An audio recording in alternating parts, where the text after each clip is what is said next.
আসসালামু আলাইকুম সুপ্রিয় শিক্ষার্থীবৃন্দ, কেমন আছো সবাই? আশা করছি খুবই ভালো আছো। আজকের বাংলা প্রি অ্যাডমিশন তোমাদের যে ব্যাচ, সেটার মধ্যে সবাইকে স্বাগতম। আমি আরমান স্যার, শুরু থেকে শেষ পর্যন্ত তোমাদের সাথে আছি। আশা করছি আমার সাউন্ড তোমরা ক্লিয়ারলি শুনতে পাচ্ছ এবং লাইভটি দেখতে পাচ্ছ।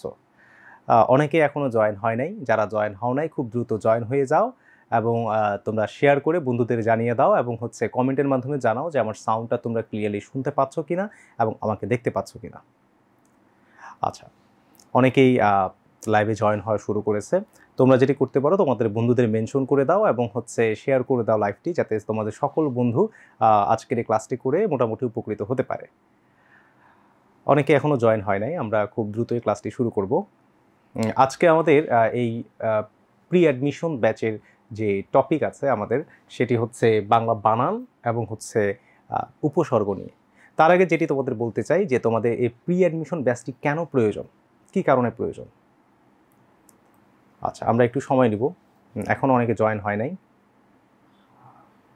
ফোকাস অনলাইন থেকে হয়েছে না, ফোকাস অনলাইন থেকে শুরু হয়েছে না।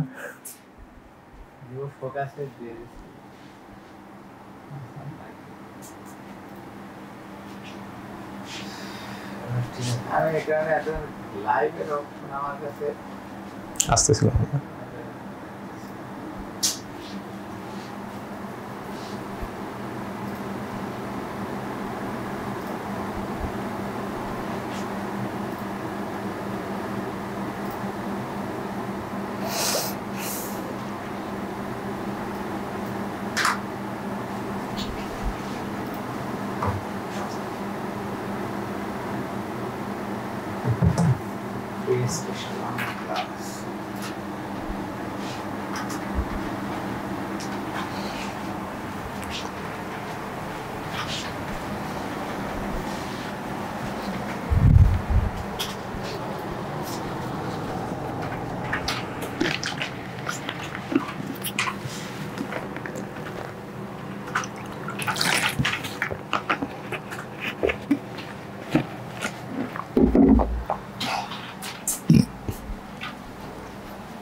লাইভ দিয়ে দিলাম, লাইভ আসে নাই পেজ।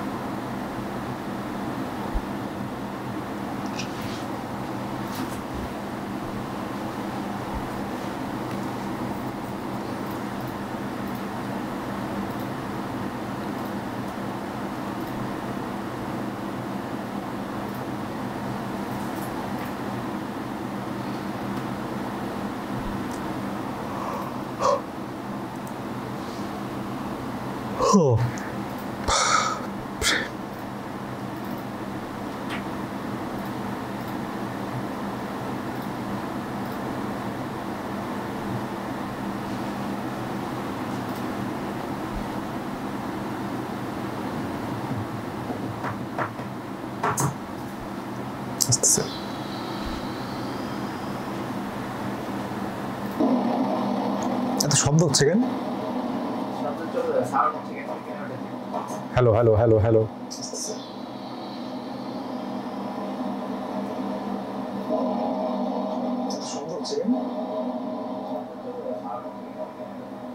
Hello hello hello.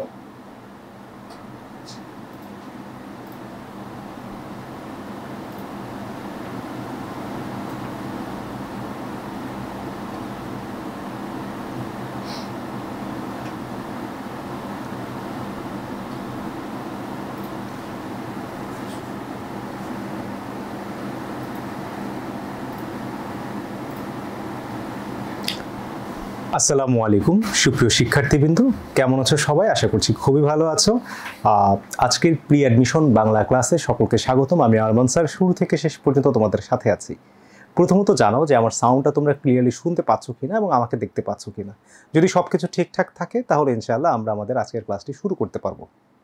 অনেকে এখনও লাইভ ক্লাসে জয়েন হয় নাই, খুব দ্রুত জয়েন হয়ে যাও এবং তোমাদের বন্ধুদের মেনশন করো এবং লাইভটি শেয়ার করে দাও যাতে সকলেই, তোমার সকল বন্ধু আজকের এই ক্লাসটি করতে পারে। মনসুরা ইসলাম, মনসুরা খাতুন সালাম দিয়েছে, ওয়ালাইকুম আসসালাম। আচ্ছা, অনেকেই এখনও জয়েন হয় না, ইতিমধ্যে অনেকে জয়েন হয়ে গেছে। আচ্ছা, সব ঠিক আছে, সাউন্ড ক্লিয়ার, ওকে। তো ইতিমধ্যেই তোমরা অনেকেই আমাদের যে ফোকাস বিশ্ববিদ্যালয় ভর্তি কোচিংয়ের যে প্রি অ্যাডমিশন কোর্স সেটা তো অলরেডি এনরোল করে ফেলেছো। এছাড়াও যারা এই সামনের বছরে যে বিশ্ববিদ্যালয়ে ভর্তি পরীক্ষা দিবে সেজন্য অনেকে ভর্তি হয়ে গিয়েছো, তো সবাই কিন্তু এই কোর্সটিতে এনরোল করতে পারবে। ইতিমধ্যেই তোমাদের এই প্রি অ্যাডমিশন ব্যাচের যে অরিয়েন্টেশন সেটা হয়ে গেছে এবং ক্লাস কিন্তু শুরু হয়ে যাবে 25-26 তারিখ থেকে, সম্ভবত তোমাদের রুটিন হয়তো দেওয়া হয়েছে। তো যাই হোক, এখন কথা হচ্ছে এই যে প্রি অ্যাডমিশন বা এখন থেকে বিশ্ববিদ্যালয় জার্নিটা, তোমাদের ভর্তি পরীক্ষার জার্নিটা কেন শুরু করা উচিত সেটা নিয়ে আমরা আজকে আমাদের আলোচনাটা শুরু করব। তারপর আমাদের আজকের যেই বাংলা বানান যে শুদ্ধিকরণ এবং উপসর্গ, আজকের যে টপিক সেটা নিয়ে ইনশাআল্লাহ আমরা আজকে আলোচনা করব। ঠিক আছে, আজকের ক্লাসটি শুধু এইচএসসির জন্য কিন্তু নয়, আজকের ক্লাসটি ভার্সিটি অ্যাডমিশনকে কেন্দ্র করেই কিন্তু এই আজকের ক্লাসটি সাজানো হয়েছে। তোমরা এখন থেকেই এমনভাবে প্রিপারেশন নিবে যাতে তোমার এইচএসসি পরীক্ষাটাও ভালো হয় এবং তোমার বিশ্ববিদ্যালয় ভর্তি পরীক্ষায় তুমি যাতে এক ধাপ এগিয়ে থাকতে পারো, সেটা কিন্তু এখন থেকেই তোমাদের শুরু করতে হবে। এবং এই জন্যই তোমাদের এই প্রি অ্যাডমিশন যে কোর্স সেটির আয়োজন করেছে ফোকাস। তো যাই হোক, আমরা যেটি বলবো সেটি তোমাদের কেন প্রয়োজন এই বিশ্ববিদ্যালয় ভর্তি পরীক্ষার প্রিপারেশন এখন থেকেই নেওয়া কেন প্রয়োজন। খেয়াল করবে, আমরা আমাদের সময় যেটা ছিল আর কি, আমরা তখন এত সুযোগ সুবিধা পেতাম না, আমরা এত কিছু জানতামও না। কারণ এই যে অনলাইন যে এই শিক্ষা ব্যবস্থা তখন এত আমাদের সহজলভ্য ছিল না বা এরকম সিস্টেমও ছিল না। আমরা যেটা করতাম বা নর্মালি সাধারণত যে শিক্ষার্থীরা করে যেটা, যে তোমার কি হয়, এইচএসসির পরে গিয়ে বিশ্ববিদ্যালয়ে কোচিংয়ে ভর্তি হয়। তো দেখো, তোমার পরীক্ষা যখন শেষ হবে তার 2 মাস পর হয়তো রেজাল্ট দিবে, তার এক মাস পরে কিন্তু তোমার পরীক্ষা। তাহলে আলটিমেটলি তোমার পরীক্ষা শেষ হওয়ার পরে তুমি সর্বোচ্চ 2.5 থেকে 3 মাস সময় পাবে। তো দেখো, বিশ্ববিদ্যালয়ে ভর্তি পরীক্ষার জন্য তুমি সময় পাবে কত? 2.5 থেকে 3 মাস সময় পাবে, 3 মাস টাইম পাবে। কিন্তু খেয়াল করবে, এই 2.5-3 মাস সময়ে তোমার সব কিছু কি কভার আপ করা সম্ভব? কারণ দেখো, আমাদের সময় যেটা হয়েছিল বা আমরা যেটা ফেস করছিলাম বা সচরাচর যেই শিক্ষার্থীরা যেটা ফেস করে সেটা যে তোমার এই পরীক্ষার যে সিস্টেম, যে আমাদের কি পড়তে হবে, কিভাবে পড়তে হবে, যে বিশ্ববিদ্যালয়ে ভর্তি কেন্দ্রিক পড়ালেখাটা কিভাবে শুরু করতে হবে, সেটা বুঝতেই মিনিমাম 1.5-2 মাস চলে যায়। সবার ক্ষেত্রে 1.5-2 মাস চলে যায় যে ভাইয়া আমার কিভাবে পড়তে হবে, কোন স্ট্র্যাটেজিতে পড়তে হবে। তো তারপর তুমি আলটিমেটলি পড়ার জন্য, মানে ভালোভাবে পড়ার জন্য তখন সময় পাও 1 থেকে 1.5 মাস। তো দেখো, তুমি যদি এই জিনিসটা এখন থেকেই শুরু করো, অর্থাৎ তোমার যে বিশ্ববিদ্যালয় ভর্তি পরীক্ষার প্রিপারেশন সেটা যদি এখন থেকে অল্প অল্প শুরু করো এবং জেনে রাখো যে আমার কিভাবে কি পড়তে হবে, কোন কোন জায়গাগুলো আমার পড়তে হবে না পড়তে হবে, সেই জিনিসগুলো যদি এখন থেকে মোটামুটি ধারণা রাখো, তাহলে তোমার ওই 3 মাসে আর কোনো কষ্ট করতে হবে না, তখন তুমি জাস্ট পড়বা। ঠিক আছে, আমরা আজকে জানবো যে তোমার বিশ্ববিদ্যালয় ভর্তি পরীক্ষার জন্য কিভাবে এখন থেকে প্রিপারেশন নিতে হয় এবং কিভাবে সামনের দিকে আগাইতে হয়, সব কিছু তোমাদের জানাবো। তার আগে আমি যেটা বলবো সেটি দেখো, জাস্ট একটা ধারণা আর কি, আজকের ক্লাস শুরু করার আগে একটা ধারণা, যে তোমরা জানো যে ঢাকা বিশ্ববিদ্যালয়ে টোটাল 120 মার্ক থাকে। আমি ঢাকা ভার্সিটির কথাই বলতেছি। ঢাকা বিশ্ববিদ্যালয়ে 120 মার্ক থাকে, তার মধ্যে 120 নম্বরের মধ্যে তোমার 100 নম্বর পরীক্ষা হয় আর 20 নম্বর থাকে তোমার জিপিএর উপর। এই জিনিসগুলোকে জানতে হবে, যে ভার্সিটি পরীক্ষার বা প্রিপারেশন নেওয়ার আগে যে কি হয় না হয় সেই জিনিসগুলোকে জানতে হবে, তারপর তুমি সামনের দিকে আগাইতে পারবা। তো দেখো, তোমার কেন এখন থেকে প্রস্তুতি নিতে হবে সেই জিনিসটা আমরা এই বিশ্ববিদ্যালয় ভর্তি পরীক্ষার সিস্টেমটা দেখলেই তুমি বুঝতে পারবা। তাহলে এই 20 নম্বর কি তোমার জিপিএ। জিপিএ মানে কি, এসএসসি এইচএসসিতে যা পাবা ওটাকে 2 দিয়ে গুণ দিয়ে তোমার নাম্বার হবে 20। সাপোজ কেউ এসএসসিতে কারো নাম্বার ধরো 4.5, তো তার এটাকে 2 দিয়ে গুণ দিলে হয় 9। আর ধরো এইচএসসিতে কারো নাম্বার ধরো 5, তাহলে 10, টোটাল 20-এর মধ্যে তার 19। আর যদি কারো দুইটাতেই A+ থাকে তাহলে তার নাম্বার হবে 20। ঠিক আছে, এইভাবে বিশ্ববিদ্যালয়ের রেজাল্টটা গোনা হয়, রেজাল্টের নম্বর। তার মানে দেখো, মাত্র 20 নাম্বার। আমাদের সময় রেজাল্টে ছিল 80 মার্ক, বাট এখন রেজাল্টের উপর মাত্র 20 মার্ক তোমাদের ধরা হয়েছে। তার মানে এসএসসি এইচএসসি কিন্তু ভার্সিটি অ্যাডমিশনে তেমন একটা প্রভাব কিন্তু এখন ফেলে না। তোমার আসল খেলাটা হয় এই 100 মার্কের মধ্যে। খেয়াল করবে বিশ্ববিদ্যালয় ভর্তি পরীক্ষায় আমরা যেটা দেখি যে প্রতি বছর লাখ লাখ ছেলে পেলে জিপিএ 5 পায়, কিন্তু বিশ্ববিদ্যালয়ের সিট এই যে আমরা যদি বি ইউনিটের কথা বলি, অন্যান্য ইউনিটের কথাও যদি বলি, বি ইউনিটের হচ্ছে সিট হচ্ছে 1750 থেকে কম বেশি হবে আর কি, হ্যাঁ 1700 প্লাস আমরা ধরতে পারি। তার মানে দেখো তোমার এই 1700 সিট কিন্তু জিপিএ 5-এর সংখ্যা হচ্ছে প্রায় 1.5 লাখ। কিন্তু দেখো বিশ্ববিদ্যালয় ভর্তি পরীক্ষায় 1700 সিট হইলেও দেখা যায় সেখানে পাশ করে, মানে পরীক্ষা দেয় ধরো 80 থেকে 90 লক্ষ স্টুডেন্ট পরীক্ষা দিলেও পাশ করে মাত্র 6 থেকে 7% বা হাইস্ট 10%। তাহলে দেখো এই যে এত এত এ প্লাস প্রাপ্ত স্টুডেন্ট তারা কেন বিশ্ববিদ্যালয় ভর্তি পরীক্ষায় ফেল করে? ফেল করার কারণটা কি? কারণ দেখো ঢাকা বিশ্ববিদ্যালয়ে চান্স পাওয়ার আগে তোমার আগে জানতে হবে যে কিভাবে পাশ করতে হয়, ভর্তি পরীক্ষায় কিভাবে পাশ করতে হয় সেটা জানতে হবে। কারণ বি ইউনিটে পাশ করাটাই খুব টাফ। কারণ কি দেখো এই যে তোমাদের যে আমি 100 নম্বরের কথা বললাম, এই 100 নম্বরকে তোমার দুইটা স্টেপে ভাগ করছে। আমরা যদি তোমাদের একটু দেখাই, এই 100 নম্বরটাকে দুইটা স্টেপে ভাগ করা হয়েছে। একটা হচ্ছে 60 নম্বর যেটা হচ্ছে এমসিকিউ, আর হচ্ছে একটা হচ্ছে তোমার 40 নম্বর যেটা হচ্ছে রিটেন। এই 40 নম্বর হচ্ছে তোমার রিটেন লিখিত, এবং দুইটার জন্যই সময় হচ্ছে তোমার এটার জন্য 45 মিনিট এবং এই 40 নম্বর রিটেনের জন্য 45 মিনিট। তো খেয়াল করবে এটার জন্য 45 মিনিট, এটার জন্য 45 মিনিট, মাঝখানে কিন্তু কোনো ব্রেক নাই। আচ্ছা, মিনহাজ ইসলাম সালাম দিছে, ওয়ালাইকুম আসসালাম। আচ্ছা, তো তারপর আমরা যেটা দেখি যে তোমার কেন ঢাকা বিশ্ববিদ্যালয়ে পাশ করা সো টাফ, কারণ হচ্ছে দেখো এই যে তোমার এই এমসিকিউ যে 60, তো ঢাকা বিশ্ববিদ্যালয় যেটা করছে যে তোমার বাংলাতে হচ্ছে 15টা এমসিকিউ থাকে, ইংলিশে হচ্ছে 15টা এমসিকিউ থাকে, আর জিকেতে থাকে হচ্ছে 30টা এমসিকিউ, টোটাল হচ্ছে 60টা এমসিকিউ। তো এমসিকিউ ব্যাপারটা হচ্ছে তুমি যদি কোনো ভুল উত্তর করো তাহলে কিন্তু 0.25 করে কিন্তু মাইনাস হবে। আমরা এইচএসসি পর্যন্ত যে 30টা এমসিকিউ আসি ধিপধাপ দিয়ে আসি, বাট ভার্সিটি অ্যাডমিশনে কিন্তু সেটা করা যাবে না, কারণ তুমি যদি ভুল উত্তর দাগাও তাহলে তোমার কিন্তু মাইনাস মার্ক হবে। ঠিক আছে, আচ্ছা যাক, এখন কথা হচ্ছে যে এই 15-র মধ্যে ঢাকা বিশ্ববিদ্যালয় বলতেছে যে তোমার এইগুলোর মধ্যে যেমন এই যে 15 নম্বরের মধ্যে তোমার কমপক্ষে 5 পাইতে হবে পাস করার জন্য। এই চান্সের পরের কথা যে পাস করতে হবে তোমার, তাহলে পাস করতে হলে 15-র মধ্যে তোমার কমপক্ষে কত পাইতে হবে? 5 পাইতে হবে বাংলায়, ইংলিশেও কমপক্ষে 5 পাইতে হবে, এবং জিকেতে কমপক্ষে 10 পাইতে হবে। তা এগুলো যদি পাও তাহলে তুমি পাস, নাহলে তুমি ফেল। এখন কথা হচ্ছে যে তাহলে দেখো তুমি মনে করো জিকেতে 30-এ 30 পাইলা, ইংলিশে 15-তে 15 পাইলা, বাংলায় পাইলা 4.5, তাহলে কিন্তু ফেল। তিনোটা বিষয় কিন্তু কি করতে হবে? আলাদা আলাদা এমসিকিউতে পাস করতে হবে। এখন দেখো তুমি এমসিকিউতে বাংলায় 5 পাইলা, ইংলিশে 5 পাইলা, জিকেতে 10 পাইলা, পাইয়া তুমি নাচতেছো, কিন্তু ঢাকা ভার্সিটি বলতেছে তুমি দাঁড়াও, এখানেও তোমার কথা আছে। কথাটা হচ্ছে যে তোমার 5 5 10 10 10 20, তাই না? কিন্তু ঢাকা ভার্সিটি বলতেছে না না, সব মিলে হচ্ছে তোমার 24 পাইতে হবে। অর্থাৎ এই যে এমসিকিউ, এই এমসিকিউ 60-এর মধ্যে তোমার কমপক্ষে 24 পাইতে হবে, প্লাস এই 3টা সাবজেক্টে ইন্ডিভিজুয়ালি পাস করতে হবে। যদি পাস করো তারপর ওই 24 নাম্বার টপকাইতে পারলে তারপর তুমি এমসিকিউতে পাস। তাহলে এমসিকিউ পাস করার জন্য তোমার কাছে বাধা হচ্ছে 4টা। একটা হচ্ছে যে তোমার কি করতে হবে, যে প্রত্যেকটা বিষয় আলাদা আলাদা পাস করতে হবে, এবং হচ্ছে সব মিলে 60-এর মধ্যে কমপক্ষে কত লাগবে? 24 লাগবে। যদি 24 পাও তাহলে পাস, নাহলে ফেল। এবার মনে করো তুমি অনেক কষ্টে 24 পাইলা, এমসিকিউতে যারা ফেল করবে তাদের কিন্তু রিটেন খাতা দেখা হবে না, যারা পাস করবে তাদেরই রিটেন খাতা দেখা হবে। এখন দেখো তাহলে যারা এমসিকিউ পাস করছে তাদের রিটেন, এরপর রিটেনে আসো। রিটেনে যেটা হয়, রিটেন হচ্ছে বাংলার ইংলিশ, জিকে রিটেন নাই, কিন্তু জগন্নাথে কিন্তু আবার জিকে রিটেন আছে। হ্যাঁ, এবারের কোশ্চেন তোমরা অনেকে দেখছো। তাহলে দেখো তোমার রিটেনের ক্ষেত্রে বাংলায় হচ্ছে 20 মার্ক, ইংলিশে হচ্ছে 20 মার্ক। সবচেয়ে ভয়ঙ্কর জায়গা হচ্ছে ঢাকা বিশ্ববিদ্যালয়ের জন্য এই জায়গাটা। কারণ কি, তোমার মাত্র 45 মিনিট সময়ের মধ্যে রিটেনে এত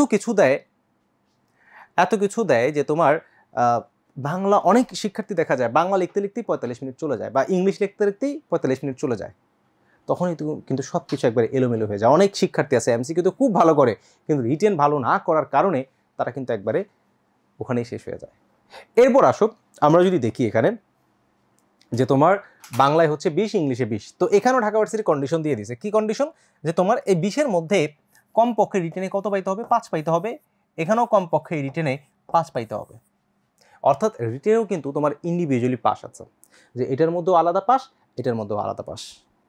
বুঝতে পারছো? অনেক শিক্ষার্থী দেখা যায় বাংলা অ্যান্সার করতে গিয়ে ইংলিশ 5-এর অ্যান্সারও করতে পারে না সময়ের অভাবে। অনেকে অনেক কিছু পারে, বাট সময় কিন্তু খুব কম, কারণ প্রশ্নটা এমনভাবে করে তোমার অনেক কিছু লিখতে মন চাবে কিন্তু তুমি সময় পাবা না। ওকে, আচ্ছা যাক, তারপর দেখো, তারপর ঢাকা ভার্সিটি বলতেছে দেখো 5 আর 5 কত হয়, তো অনেকে বলবে 5 আর 5 10 হয়, কিন্তু ঢাকা ভার্সিটি বলতেছে না না, 5 আর 5 হচ্ছে 11, কিছু কিছু ইউনিট আমরা বলে 12, তো আমরা 11ই ধরলাম। তাহলে দুইটা মিলে কত পাইতে হবে? কমপক্ষে 40-এ 11 পাইতে হবে। যদি 11 পাও তাহলে তুমি পাস, নাহলে তুমি ফেল। তো দেখো এই পর্যন্ত তোমার শর্ত হচ্ছে কয়টা? 1টা 2টা 3টা 4টা 5টা 6টা 7টা, এই 7টা ধাপ অতিক্রম তুমি করছো। এখনো কিন্তু ঢাকা ভার্সিটি মন ভরে নাই। কেন মন ভরে নাই? কারণ ঢাকা ভার্সিটি যেটা বলতেছে যে 24 আর 11 মিলে কত হয়, তো অনেকে বলবে 24 আর 11 মিলে হচ্ছে 35, কিন্তু ঢাকা ভার্সিটি দেখো ম্যাথ ভালো পারে না, তারা যেটা বলতেছে 24 আর 11 মিলে হচ্ছে 40। মানে কি ভাইয়া? মানে হচ্ছে এই 60 এবং এই যে 40 রিটেন দুইটা মিলে 100-র মধ্যে কমপক্ষে কত পাইতে হবে? 40 পাইতে হবে।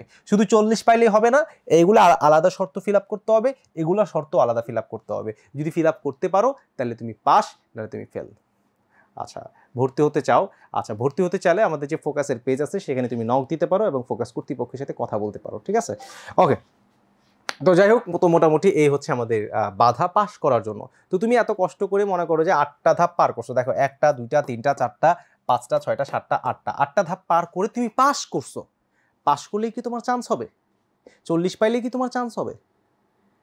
40 পাইলে তোমার পজিশন থাকবে, যদি 80,000 পরীক্ষা দেয় আমরা যদি 10% ধরি, তোমার পজিশন থাকবে 8,000। আর সিট কয়টা? আমি যদি বি ইউনিটের সিটের কথা বলি, বি ইউনিটের সিট হচ্ছে 1750, অন্য ইউনিটে যেমন সি ইউনিটে আরও কম, 800-700 সামথিং, এই ইউনিটে হচ্ছে 2000 1800 এরকম। হ্যাঁ, তো যাই হোক, আমার কথা হচ্ছে, তো তোমার পজিশন কিন্তু এই 8টা ধাপ পার করার পরে তোমার পজিশন কত হইলো? 8000। তাহলে তুমি কি চান্স পাবা? তার মানে তোমার ওই টেকনিকগুলো কিন্তু এখন থেকে অবলম্বন করতে হবে। কিন্তু প্রথম কথা হচ্ছে, আমার আগে এই 8টা ধাপ পার করে আগে পাশের কথা চিন্তা করতে হবে। কারণ অনেক শিক্ষার্থী দেখা যায় অনেক ভালো নাম্বার পায়, এই 100-র মধ্যে অনেকে 60-এর 65-র উপরে পায়, কিন্তু কোনো একটা টপিকে কোনো একটা জায়গায় বাধার কারণে সে কিন্তু পাস করতে পারে না। তো যাই হোক, এগুলো নিয়ে পরে আরও বিস্তারিত কথা বলবো। তাহলে মোটামুটি তোমার ভার্সিটি অ্যাডমিশনের এখন থেকেই তোমার ধারণা রাখতে হবে যে কোন বিষয়ে কত নাম্বার থাকে, কোন বিষয়ে আমাকে কেমন করে গুরুত্ব দিতে হবে, কতটা জোর দিতে হবে কোন কোন জিনিসের উপর। তো এই প্রি অ্যাডমিশন ক্লাসেই তোমরা এই সব কিছু জানতে পারবা যে বাংলায় কোন কোন জিনিসগুলো আমরা কিভাবে এখন থেকে প্রস্তুতি নিতে পারি। যখন তাহলে কি হবে? তাহলে যখন আমরা ক্লাস তোমাদের করাবো তখন এই জিনিসগুলাই তোমরা ভালোভাবে নিতে পারবে। নতুবা দেখা যাবে তখন আমরা মনে করো অনেক ডেঞ্জারাস জিনিস শিখাবো, তখন তোমার কাছে এত কঠিন লাগবে যেটা তুমি চিন্তাও করতে পারবে না। তো যাই হোক, তোমাদের এখন হচ্ছে ফেব্রুয়ারি মাস, মার্চ এপ্রিল তোমাদের রুটিন হয়তো দিয়ে দিছে, মার্চ এপ্রিল মে জুন মাসে হয়তো তোমাদের পরীক্ষা রুটিন দিয়ে দিছে। তো 3 মাস এখনও তোমার হাতে আছে পরীক্ষার আগে, তারপর পরীক্ষা, তারপর জুন জুলাই পর্যন্ত হয়তো পরীক্ষা, অগাস্ট কোচিং হয়তো অগাস্ট সেপ্টেম্বর থেকে শুরু হবে। তার মানে তুমি সময় পাবো অগাস্ট সেপ্টেম্বর অক্টোবর নভেম্বর বা ডিসেম্বরের দিকেই তোমার কিন্তু পরীক্ষা হয়ে যাবে। তো তুমি যদি এখন থেকেই এই ভার্সিটি অ্যাডমিশনের প্রিপারেশনটা না নাও তাহলে কিন্তু তুমি অনেকটা পিছিয়ে পড়বে। আচ্ছা, এখন আসো, তো ব্যাপারটা হচ্ছে ভার্সিটি অ্যাডমিশনের প্রিপারেশন কিন্তু তুমি এই এইচএসসির পাশাপাশি কিন্তু তুমি নিতে পারো। যেমন এই আজকে আমাদের যে টপিক আছে, আজকে যদি আমরা যে টপিক নিয়ে আলোচনা করব সেটা হচ্ছে বাংলা বানান শুদ্ধিকরণ এবং হচ্ছে উপসর্গ। তো দেখো, বানান নিয়ে ঢাকা বিশ্ববিদ্যালয়ে এই প্রি অ্যাডমিশন ক্লাস অলরেডি শুরু হওয়ার কথা, বা 25-26 তারিখ হয়তো শুরু হবে না। তোমরা হয়তো রুটিন, যারা ভর্তি হয়েছে রুটিন পেয়ে গেছো, ওরিয়েন্টেশন ক্লাস হয়ে গেছে। তো যাই হোক, এখন কথা হচ্ছে যে তোমার এই যে অনেকে বলতে পারে ভাইয়া আমি যদি এখন থেকে ভার্সিটি অ্যাডমিশন প্রিপারেশন শুরু করি তাহলে কি হতে পারে? তাহলে হচ্ছে তোমার আমার এইচএসসি পরীক্ষায় প্রভাব পড়তে পারে। কিন্তু দেখো, আমাদের এই প্রি অ্যাডমিশন কোর্স মডেলটি এমনভাবে সাজানো হয়েছে যাতে তোমার এইচএসসির পরীক্ষাটাও সিলেবাসটা আমরা কমপ্লিট করে দিতে পারি, এবং পাশাপাশি কি করতে পারি, পাশাপাশি হচ্ছে আমরা যেই ভার্সিটি অ্যাডমিশন আছে সেটাতে এক ধাপ এগিয়ে থাকতে পারি। তো যাক, যেটি বলছিলাম যে আজকে আমরা আলোচনা করবো হচ্ছে বানান শুদ্ধিকরণ এবং উপসর্গ নিয়ে। তো কথা না বাড়িয়ে সেই টপিকে চলে যাই। তো দেখো, ওকে, তো আমরা যেটি করব বানান শুদ্ধিকরণ এবং উপসর্গ নিয়ে আজকে আলোচনা করব মোটামুটিভাবে। তাও তোমাদের যে কোর্স মডিউল আছে সেখানে আমরা আরও ডিটেলস সেখানে আলোচনা করব, যেহেতু আজকে মোটামুটি অল্প সময়, সেখানে আমরা মোটামুটি একটা ধারণা নেওয়ার চেষ্টা করব বানান এবং উপসর্গ নিয়ে। প্রথমত তোমাদের কাছে একটা কোশ্চেন আমি দিতে চাই যে বানানটা আমরা কীভাবে পড়বো, কীভাবে পড়লে আমাদের জন্য ভালো হয়। মনে রাখবে বানান তুমি লিখে লিখে পড়বে এবং হচ্ছে একটা বানান শিখবে এবং নিয়ম শিখবে, কি কারণে হয়েছে সেটা বোঝার চেষ্টা করবে। আমরা যেটা করি সচরাচর যে বানান খালি বিগত বছরের বোর্ডগুলো খালি দেখা যায়, কিন্তু ব্যাপারটা হচ্ছে তুমি যদি ওই বানানটা কেন এমন হয়েছে সেটা তুমি যদি জানো বা সেটা তুমি যদি ধারণা রাখো, তাহলে ওই রিলেটেড আরও অনেক 10-12টা বানান কিন্তু তুমি পারবা, তখন কিন্তু তোমার আর কোনো সমস্যা হবে না। তো যাক, প্রথম প্রশ্ন তোমাদের জন্য, ভার্সিটি পরীক্ষা আসছিল এগুলা, যে নিচের কোন বানানটি শুদ্ধ। তোমরা কমেন্টের মাধ্যমে জানাও তো যে এই 4টার মধ্যে কোনটা শুদ্ধ, দেখি তোমরা কে কে পারো। কমেন্ট করো, দ্রুত কমেন্ট করো। যারা লাইভটি দেখতেছো তোমাদের বন্ধুদের মেনশন করো এবং হচ্ছে শেয়ার করে দাও, যাতে সবাই তোমাদের বন্ধুর সবাই এই কোর্সটিতে জয়েন হয়ে যায়।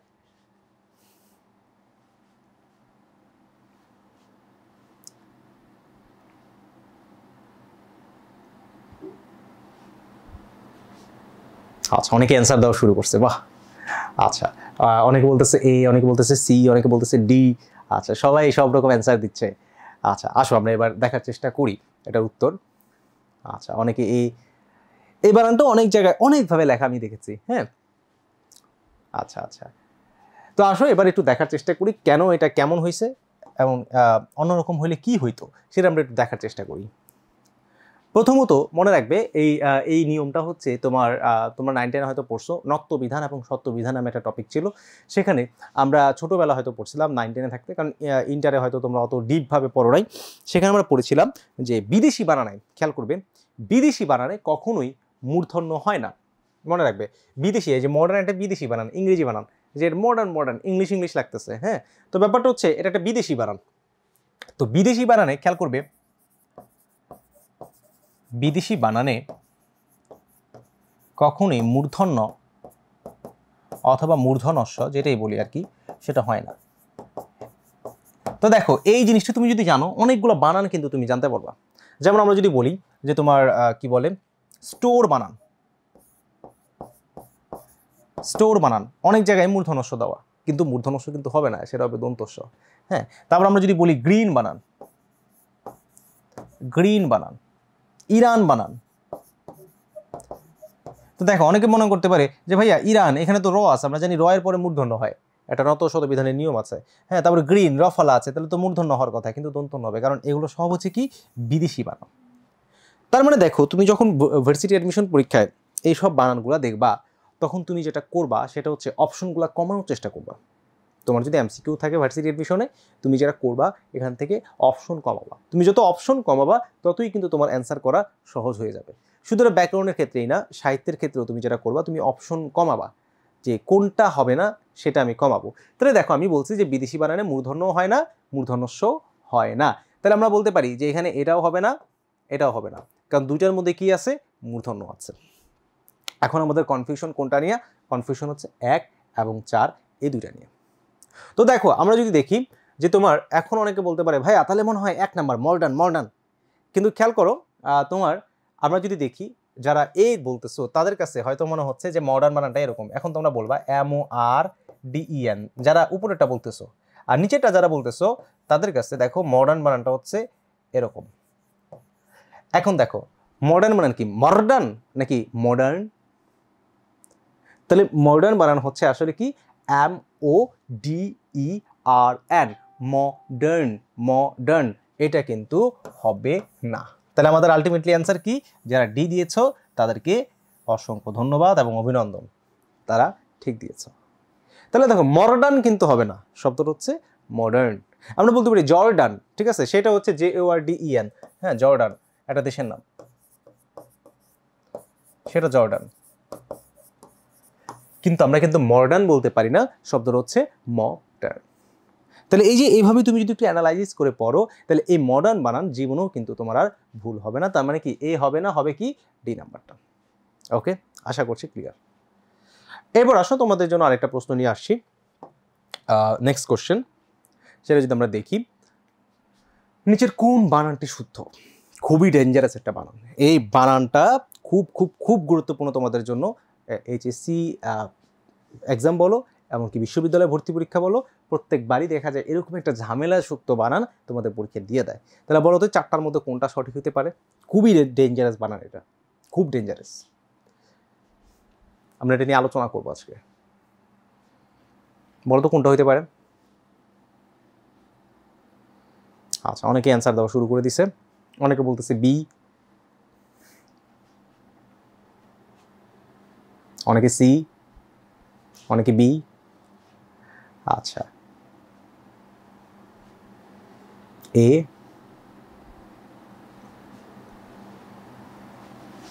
আচ্ছা অনেকে অনেক অ্যান্সার দিচ্ছে। আচ্ছা, বি হবে, বি। আচ্ছা, সি, অনেকে সি। আচ্ছা ওকে, অনেক অ্যান্সার দিচ্ছে। এবার আসলে আমরা একটু দেখার চেষ্টা করি যে কোনটা আসলে অ্যান্সার হচ্ছে বা কেন হচ্ছে, কি কারণ হচ্ছে। মনে রাখবা, তুমি যখন এই এখন থেকে যেটা করবা তোমরা, যে প্রশ্ন ব্যাংকগুলো সলভ করবা। প্রশ্ন ব্যাংক মানে কি, যে তোমার ঢাকা বিশ্ববিদ্যালয়ের বিগত বছরের প্রশ্ন, আর তুমি যদি অন্য ইউনিভার্সিটির প্রশ্ন দেখো সেগুলোও দেখবা। কোয়েশ্চেন সলভ করবা এবং বুঝে বুঝে সলভ করবা, কেন হয়েছে, কি কারণে হয়েছে। তুমি যত কোয়েশ্চেন সলভ করবা বুঝে বুঝে, ততটাই কিন্তু তোমার কনফিডেন্স লেভেল বেড়ে যাবে। তখন কিন্তু কোনো ঝামেলা আর হবে না। ঠিক আছে? আচ্ছা, এবার আসো একটু দেখার চেষ্টা করি। এই প্রশ্নটা উত্তর দেওয়ার আগে আমি যেই দুটো জিনিস নিয়ে কথা বলবো সেটা হচ্ছে, খেয়াল করবে, একটা হচ্ছে এই ভদ্রলোক, একটা হচ্ছে এই ভদ্রলোক। এই দুটো জিনিস তোমাকে প্রচুর প্রচুর প্রচুর জ্বালাবে।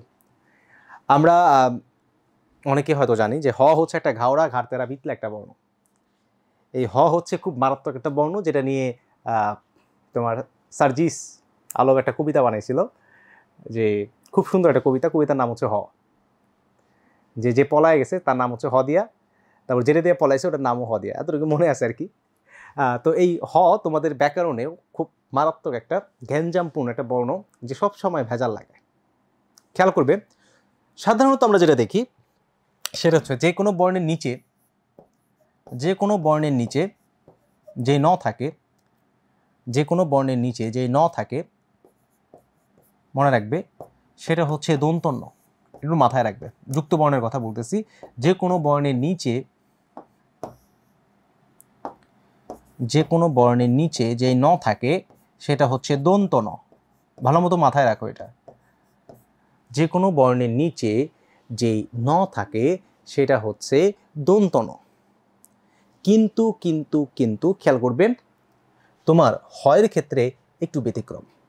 কারণ আমি আগেই বলেছি, হ হচ্ছে একটা ঘাওড়া ঘাড়তেরা বিতলা একটা বর্ণ। তাহলে হয়ের ক্ষেত্রে যেটা হয়, খেয়াল করবে, হয়ের ক্ষেত্রে যেটা হয়, নিচে যেই ন থাকে, খেয়াল করবে, হয়ের ক্ষেত্রে নিচে যেই ন থাকে সেটাকে আমরা বলি মূর্ধন্য। হয়ের ক্ষেত্রে নিচে যেই নটা থাকে সেটাকে আমরা বলি মূর্ধন্য। আর হয়ের ক্ষেত্রে পাশে যেই নটা থাকে, মানে পাশে বা কাঁধে যেই নটা থাকে সেটাকে আমরা বলি দন্তন্য। এই কনসেপ্টটা তোমার মাথার মধ্যে ঢুকায় রাখতে হবে, তাহলে তোমার এই বানানগুলো নিয়ে আর কোনো ঝামেলাই থাকবে না। আবারও বলতেছি, খেয়াল করো, যে কোনো বর্ণের নিচে যেই ন হয়, যে কোনো বর্ণের নিচে, সেটা তয় ন, গয় ন, শয় ন, যেই নই হোক, যেটা নিচে হয় সেটা সবসময় দন্ত ন। ন ফলা সবসময় নিচে হয়। হয়ের ক্ষেত্রে তোমার যে নিচে যেটা হয় সেটা মূর্ধন্য, পাশে যেটা হয় সেটা দন্তন্য। ঠিক আছে? অন্য কোনো বর্ণে কিন্তু পাশে কোনো ন হয় না। কিন্তু তোমার আরেকটা ন আছে, যেটা হচ্ছে মূর্ধনস্ব। আর এইটা, এই যুক্ত বর্ণ ঢাকা বিশ্ববিদ্যালয়ে একবার আসছিল। তো অনেকেই এই প্রশ্নটা দেখে শরম পেয়ে গেছে যে এইটাকে ভাঙলে কি হয়। তো অনেকে দেখে বলতেছে এটা তো খুব সহজ ভাইয়া, কোনোটা না পড়লাম এটা হয়েছে। কি হয়েছে, যে এটা কি দিছো তোমরা? এটা দিছি কি, আর যদি সুন্দর করে যদি লিখি আমি, যে এটাকে ভাঙলে কি হয়, এটাকে ভাঙলে অনেকে বলছে যে মূর্ধনস্ব আর কি ইয়, কিন্তু আসলে এটাকে ভাঙলে হয় মূর্ধনস্ব প্লাস মূর্ধন্য। আচ্ছা যাক, আমরা ওই প্রসঙ্গে যাব না, আমরা এতটুকুর মধ্যে আসি। তো খেয়াল করো, তোমার তাহলে যেই বর্ণের নিচে ন থাকে সেটা হচ্ছে দন্তন্য। হয়ের ক্ষেত্রে নিচে ন থাকলে মূর্ধন্য, পাশে ন থাকলে দন্তন্য। এখন খেয়াল করো, এখন কথা হচ্ছে যে আমরা যেটা করব, যে কখন কোনটা ব্যবহার করব। খেয়াল করবে, কখন আমরা কোনটা ব্যবহার করব। আমরা যদি দেখি এখানে, যে তোমার মনে রাখবে, আমরা দেখব যে এখানে অনেক বিশাল একটা নিয়ম আছে, রি রস, এরপর ক বর্গ, প বর্গ, সেটা আমরা ডিটেলস ক্লাসে আলোচনা করব। বাট এরকমই যে পূর্বাহ্ন, অপরাহ্ন, সায়াহ্ন বানানগুলো যদি থাকে, আমরা একটা শর্টকাট থিওরি অবলম্বন করব। সেটা হচ্ছে, স্লো হয়ে গেছে নাকি, আমরা একটা শর্টকাট থিওরি অবলম্বন করব,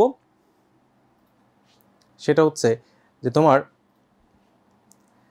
আমরা এরকম বানান যদি থাকে, আমরা যেটা দেখব সেটা হচ্ছে যে তোমার মূর্ধন্য হবে কখন, খেয়াল করবে মূর্ধন্য হবে কখন আর দন্তন্য হবে কখন। আমরা দেখব যে এই শব্দটার মধ্যে কোনো রি র স আছে কিনা, বা র র বা রেফ আছে কিনা, র বা রেফ আছে কিনা। যদি র বা রেফ থাকে, খেয়াল করবে একবারে সহজ, রি র যদি থাকে, এইসব বানানে মূর্ধন্য স কম হয়, বা তুমি এভাবে মনে রাখতে পারো রি র স আছে কিনা। যদি রি র স থাকে তাহলে তুমি মূর্ধন্য দিবা, আর রি র স যদি না থাকে, রি র স যদি না থাকে, অর্থাৎ এটা যদি না থাকে, রি র এবং মূর্ধন্য স এই জিনিসগুলো যদি না থাকে, ওই শব্দে যদি না থাকে, তাইলে হবে দন্তন্য। একবারে সহজ কথা, রি র স থাকলে হবে মূর্ধন্য, আর রি র স না থাকলে হবে দন্তন্য। ঠিক আছে, কারণ এটা নিয়ে আরও ডিটেলস আলোচনা আছে, ক্লাসে আমরা আলোচনা করবো। জাস্ট তুমি শর্ট টেকনিকটা মনে রাখো যে এই রি র স যদি থাকে তাহলে হয়ের পরে হবে মূর্ধন্য, আর এটা যদি না থাকে তাহলে হবে দন্তন্য। এবার আসো আমরা যদি দেখি পূর্বাহ্ন বানানটার মধ্যে, আমরা যদি দেখি পূর্বাহ্ন বানানটার মধ্যে রেফ আছে, দেখো রেফ আছে মানে র আছে, যেহেতু র আছে তার মানে এখানে মূর্ধন্য হবে।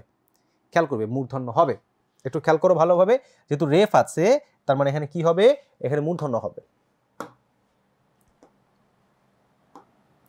আচ্ছা, তার কিন্তু এখানে পূর্বাহ্ন বানানটা কি দেওয়া আছে, পাশে ন দেওয়া আছে। যেহেতু পাশে ন দেওয়া আছে তার মানে এই বানানটা ভুল। তাহলে পূর্বাহ্ন সঠিকভাবে কি হবে, পয় দুগুকার পু বান হ, এরকম হবে। কেন এরকম হলো, কারণ ভাই রেফ আছে, আমরা পড়েছি যে র রি রি র স থাকলে এই নটা কি হবে, নিচে হবে, মানে মূর্ধন্য হবে, এবং মূর্ধন্য হওয়ার ক্ষেত্রে নিচে হয়। এরপর আসো তোমার অপরাহ্ন, অপরাহ্নর মধ্যেও দেখো কি আছে, এখানে র আছে, যেহেতু র আছে তাহলে এখানে এই নটা হবে না, তার মানে এটাও ভুল। তাহলে অপরাহ্ন বানানটা কিরকম ভাইয়া, অপরাহ্ন বানানটা হচ্ছে অপরাহ্ন, মূর্ধন্য হবে। কেন মূর্ধন্য হবে, কারণ এখানে র আছে, আর মূর্ধন্যটা হওয়ার ক্ষেত্রে কোথায় হয়, নিচে হয়। এইভাবে তুমি চিন্তা করবা, তাহলে দেখবো কোনো ভুল হবে না। এরপর আসো আমরা যদি দেখি 4 নাম্বারটা চিহ্ন। এখন চিহ্নর মধ্যে দেখো, চিহ্নর মধ্যে তোমার কোনো রি র স নাই, কিন্তু এখানে কি দেওয়া হয়েছে, এখানে দেওয়া হয়েছে মূর্ধন্য। তাহলে দেখো আমরা বলছি রি র স না থাকলে কি হওয়ার কথা, দন্তন্য হওয়ার কথা। দন্তন্যটা কি হয়, হয়ের ক্ষেত্রে পাশে হয়, তার মানে তোমার এইটাও ভুল। তাহলে ঠিক হবে কি, ঠিক হবে চিহ্ন, এভাবে হবে। তার মানে আমরা বুঝে ফেলছি যে তোমার কোনটা সঠিক, তাহলে সঠিক হচ্ছে কি সায়াহ্ন, এটাই তোমার সঠিক। তো অনেকে বলতে পারে ভাইয়া ওই যে একটা নিয়ম আছে আমাদের, যে ক বর্গ প বর্গ অন্তস্তীয় অ হ এগুলো থাকলে তো মূর্ধন্য হওয়ার কথা, একটা নিয়ম আছে, আমরা সেটা ডিটেলস ক্লাসে আলোচনা করব। কিন্তু কথা হচ্ছে এই 3 নাম্বার অপশনে তোমার কি নাই, রি র স নাই, আর রি র স না থাকলে দন্তন্য হবে। এবং দন্তন্য দেখো এই এটার মধ্যে কিন্তু দন্তন্য আকারেই কিন্তু হয়েছে। কেন হয়েছে, কারণ দেখো হয়ের পাশে যেই ন সেটা হচ্ছে দন্তন্য। তার মানে তুমি জাস্ট সহজে এই প্রশ্নগুলো এভাবে মনে রাখতে পারো যে হয়ের ক্ষেত্রে নিচে যেটা সেটা মূর্ধন্য, পাশে যেটা সেটা দন্তন্য, এটা মাথার মধ্যে ঢুকিয়ে ফেলবা। এরপর যেটা করবা, এরপর হচ্ছে দেখবা যে কোনো রে বা র আছে কিনা, যদি থাকে তাহলে মূর্ধন্য, আর যদি না থাকে তাহলে দন্তন্য। আশা করছি প্রশ্নটা তোমরা বুঝেছো, এবং এই বানানগুলো দিয়ে প্রায় বিশ্ববিদ্যালয় ভর্তি পরীক্ষায় কিন্তু অনেক অনেক কোশ্চেন আসে। তাহলে বলো আমরা ক্লিয়ার কিনা, যদি ক্লিয়ার থাকি আমরা নেক্সট কোশ্চেনে আগাবো। অনেকেই যারা সি অ্যান্সার দিছো ধন্যবাদ। আচ্ছা এরপর আসো, তাহলে আবার অনেকে ছোটোবেলা একটা কথা শুনতাম আর কি, যে কোনো কিছু না পারলে তোমরা সি নাম্বারটা দাগায় দিয়ে আসবা, কারণ 3 নাম্বারে অ্যান্সার বেশি থাকে। তাহলে ওই বুঝে আবার 3 দাগায় দিও না, হ্যাঁ। আচ্ছা এরপর আসো আমরা যদি দেখি পরে কোশ্চেন, নেক্সট কোশ্চেন, এই বানানটা খুবই ডেঞ্জারাস একটা বানান, পরীক্ষায় প্রায় আসে। আচ্ছা এটার অ্যান্সার কি হবে বলো, পুরস্কার, পরিষ্কার, পুরস্কার, পুরস্কার। ঢাকা বিশ্ববিদ্যালয়ে অনেকবার এই প্রশ্ন আসে, এমনকি তোমাদের এইচএসসি পরীক্ষা তো প্রায় ঘুরে ফিরে এই বানানগুলোই আসে।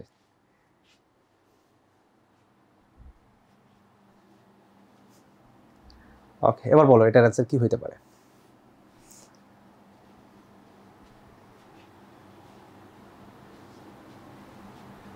আচ্ছা অনেকে অ্যান্সার দেওয়া শুরু করে দিছে। আচ্ছা এই ডি, আচ্ছা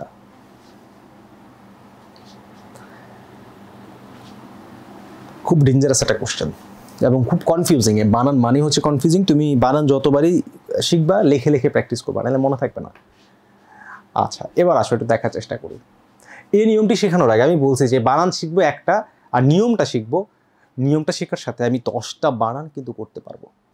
তাহলে দেখো এখানে নিয়মটা কি, এখানে নিয়মটা হচ্ছে দেখো কোন একটা শব্দকে আমরা যেটা করব, এই যে এই সবগুলোর মধ্যে দেখো একটা স আছে, মূর্ধন্য স বা দন্ত স।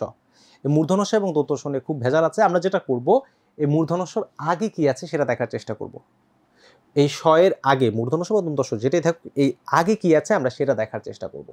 তো দেখো নর্মালি যেটা হয়, আমরা যদি কয়েকটা শব্দ দেখি, যেমন আমরা যদি দেখি যে তোমার আগে নিয়মটা তোমাদের বলি, কোন একটা শব্দকে ভাঙলে এর আগে যদি ই বা উ থাকে, ই বা উ যদি থাকে তাইলে হবে তোমার মূর্ধন্যস্ব। কোন একটা শব্দকে ভাঙলে এর আগে যদি ই বা উ থাকে তাহলে হবে মূর্ধন্যস্ব, আর ই বা উ যদি না থাকে অন্য কোনো স্বর যদি হয় তাহলে হবে দন্তস্ব। এটা একটা শর্ট টেকনিক, আরও বিস্তারিত আছে। তো ব্যাপারটা দেখো, অটো বানান হয়ে যাচ্ছে। আচ্ছা, অটো বানান হয়ে যাচ্ছে। পরীক্ষার মধ্যে তো তুমি আর এই কিবোর্ড পাবা না, মোবাইলও পাবা না যে তুমি সেখানে সার্চ দিবা অটো বানান তুমি পেয়ে যাবা। পরীক্ষার মধ্যে তোমার নিজেরই মনে রাখতে হবে। আচ্ছা যাক, যেটা বলছিলাম যে ই বা উ যদি থাকে তাহলে মূর্ধন্যস্ব, আর ই বা উ যদি না থাকে ওই স এর আগে তাহলে হবে দন্তস্ব। যেমন দেখো আমরা যদি দেখি অভিষেক, অভিষেক বানানে তোমার কি হয়েছে, মূর্ধন্যস্ব হয়েছে। কেন? কারণ দেখো অভিষেক মূর্ধন্যস্বর আগে একটা ই আছে, অভি একটা ই আছে। আমরা যদি দেখি অনুষদ, অনুষদ বানানে কি হয়েছে, মূর্ধন্যস্বর আগে একটা কি আছে, উ আছে, মূর্ধন্যস্বর আগে একটা উ আছে, যার কারণে অনুষদ বানানে কি হয়েছে, মূর্ধন্যস্ব হয়েছে। আমরা যদি দেখি যে তোমার সভাসদ বানানে কিন্তু তোমার দন্তস্ব হয়েছে। কারণ হচ্ছে দন্তস্বর আগে একটা কি আছে, আকার আছে, মানে ইও নাই উও নাই। আমরা যদি দেখি বৃহস্পতি বানানটা দেখো, বৃহস্পতি বানানে দন্তস্বর আগে বৃহ একটা অ আছে, তার মানে এখানে ইও নাই উও নাই, যার কারণে কি হয়েছে, দন্তস্ব হয়েছে। অনেকেই এই বৃহস্পতি বানানটা কিন্তু অনেকেই কিন্তু ভুল করে। তার মানে আমরা যেটা দেখলাম যে একটা শব্দকে আমরা দেখব যে শটা কোথায় আছে এবং এর আগে কি আছে। এর আগে যদি ই বা উ থাকে, মানে ই কারান্ত বা উ কারান্ত যদি কোনো সাউন্ড থাকে তাহলে হবে মূর্ধন্যস্ব, আর তোমার ই বা উ যদি না থাকে তাহলে হবে দন্তস্ব। ঠিক আছে? আচ্ছা, এবার আসো আমরা যদি দেখি যে তোমার এখানে এই চারটা অপশনের মধ্যে সবার প্রথমে যেটা বাদ দিব সেটা হবে তোমার এই সি নাম্বারটা। কারণ কি? কারণ হচ্ছে পুরস্কার নামে কোনো শব্দ নাই, পুরস্কার নামে কি হয় না, কোনো শব্দ হয় না, তার মানে এটা প্রথমেই বাদ। এবার আসো বাকি তিনটা নিয়ে আমরা একটু কথা বলি। প্রথমত দেখো পুরস্কার বানান বা পরিষ্কার বানান, আমরা যদি 2 নম্বর অপশনটা দেখি, দেখো শয়ের আগে একটা ই আছে, যেহেতু ই আছে তাহলে এখানে দন্তস্ব হবে না, এখানে কি হবে ভাইয়া, এখানে মূর্ধন্যস্ব হবে। তার মানে এই বানানটা ভুল আছে, এবং যদি আমরা ঠিক করে শিখি তাহলে ই থাকার কারণে কি হয়েছে, ই থাকার কারণে এটা হয়েছে মূর্ধন্যস্ব। ই থাকার কারণে কি হয়েছে, মূর্ধন্যস্ব। এরপর আসো আমরা যদি পুরস্কার, এখন দুইটা বাকি আছে, দুইটার মধ্যে যে কোনো একটা না একটা ঠিক হবে। এখন দেখি, এখন কথা হচ্ছে পুরস্কার। এখন অনেকে বলতে পারে ভাইয়া এই যে এখানে উ আছে তাহলে তো মূর্ধন্যস্ব, ঠিকই তো আছে, উ আছে, কিন্তু খেয়াল করবে ই বা উ আমরা এখানে না, আমরা যেটা করব এই যে শটা যে দেখতে পাচ্ছ, এই শয় ক বা এই শয়ের আগে কি আছে, আগের যে বর্ণটা তার সাথে কোন কার আছে আমরা সেটা দেখব। তাহলে এই যে স এর আগে পুর, এখানে কি আছে, একটা অ আছে, পুর অ, ইও নাই উও নাই, কি আছে, অ আছে। যেহেতু অ আছে তাহলে এখানে মূর্ধন্যস্ব হবে না, এখানে কি হবে, এখানে দন্তস্ব হবে। তার মানে তোমার এই বানানটাও ভুল, আর ঠিক বানান কোনটা, পুরস্কার। তাহলে পুরস্কার বানানে অ থাকার কারণে কি হয়েছে, দন্তস্ব হয়েছে। তার মানে আমাদের ঠিক কোনটা, ডি নাম্বারটা আমাদের ঠিক। আশা করছি মোটামুটিভাবে এই প্রশ্নটাও আমরা ক্লিয়ার হয়েছি। আচ্ছা, এরপর আসো এর পরের কোশ্চেনে যদি আমরা যাই, আশা করছি এটা ক্লিয়ার যে 4 নাম্বারটা কেন হয়েছে। আমরা জাস্ট দেখবো যে এই সকল শব্দগুলোর ক্ষেত্রে আগের স্বরটা কি আছে। ওকে, এরপর আসো এই খুবই ডেঞ্জারাস একটা বানান, স্বায়ত্তশাসন। যেমন আমরা জানি যে ঢাকা বিশ্ববিদ্যালয় একটা স্বায়ত্তশাসিত প্রতিষ্ঠান, বাংলাদেশ ব্যাংক একটা স্বায়ত্তশাসিত প্রতিষ্ঠান বা পাবলিক ভার্সিটিগুলো স্বায়ত্তশাসিত প্রতিষ্ঠান। হ্যাঁ, আবিষ্কার, তিরস্কার, তিরস্কারে কিন্তু দন্তস্ব, কারণ অ আছে। আবিষ্কারে ই থাকার কারণে মূর্ধনস্য।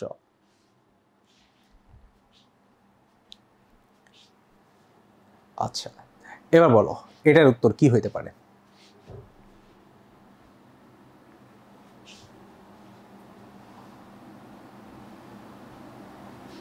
সাকিব হাসান সালাম দিয়েছে, ওয়ালাইকুম আসসালাম।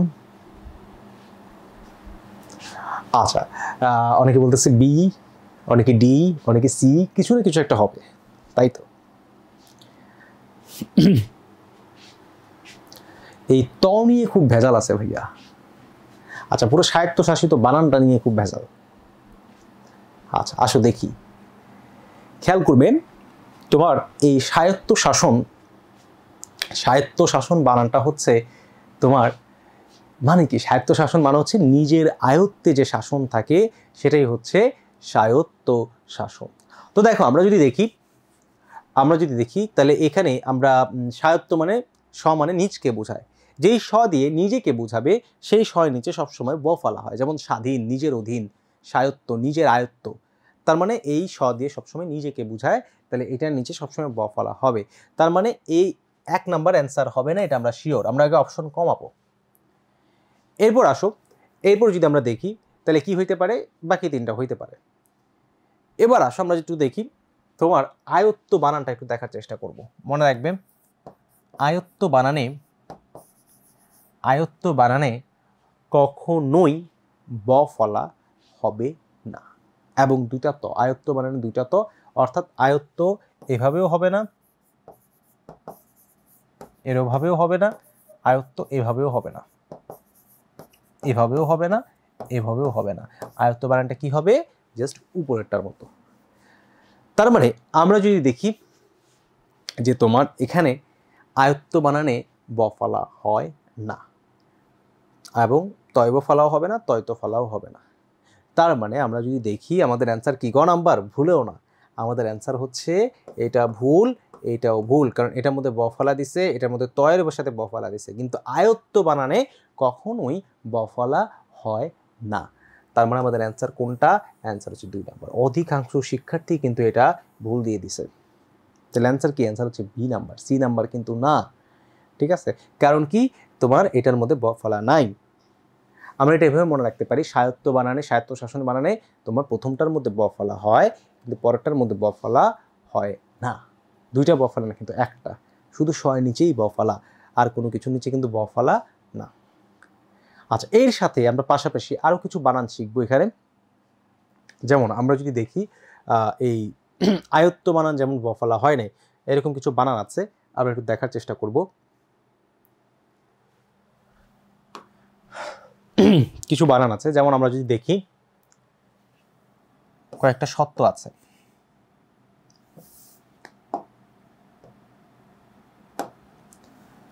যেমন একটা হচ্ছে এরকম সত্তা, একটা হচ্ছে এরকম সত্তা বা সত্য যেটাই বলি, একটা হচ্ছে এরকম সত্তা। 3টা 3 রকম।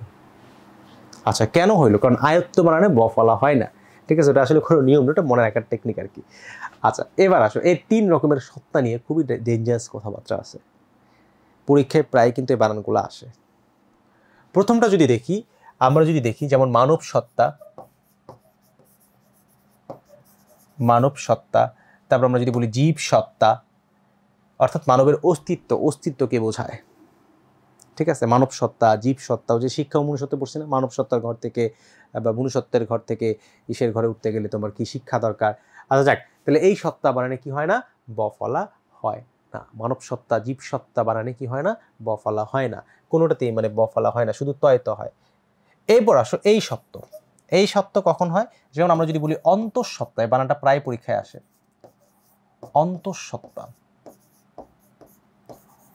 অন্তঃসত্ত্বা বানানে তয়ের সাথে কিন্তু ব ফলা হয়, কিন্তু দন্তস্বয়ের সাথে কিন্তু কোনো ব ফলা হয় না। কে নোট করতেছো? নোট করো, সবাই করো। আচ্ছা, সমাস মাথায় ঢুকে না, সমাসে ক্লাস হবে, তোমরা পাবা, প্রি অ্যাডমিশন কোর্সেই তোমরা পাবা ইনশাল্লাহ। আচ্ছা যাক, তাহলে অন্তঃসত্ত্বা বানানে কি হয় না? তোমার এই প্রথমটার মধ্যে ব ফলা হয় না, কিন্তু পরেরটার মধ্যে ব ফলা হয়। এরপর আমরা যদি দেখি আম সত্য বানান, পরীক্ষায় আসতে পারে কিন্তু আম সত্য বানানোও কিন্তু এরকম হয়। এগুলো একটু নোট করে ফেলবে, এভাবে টেকনিক করে করে পড়বা। এরপর আসো এই সত্য মানে হচ্ছে অধিকারকে বোঝায়, অধিকার, এটা মানে বিদ্যমান, এটা মানে অস্তিত্ব। আচ্ছা যাক, তো এই সত্য মানে অধিকারকে বোঝায়। যেমন আমরা যদি বলি সত্ত্বাধিকার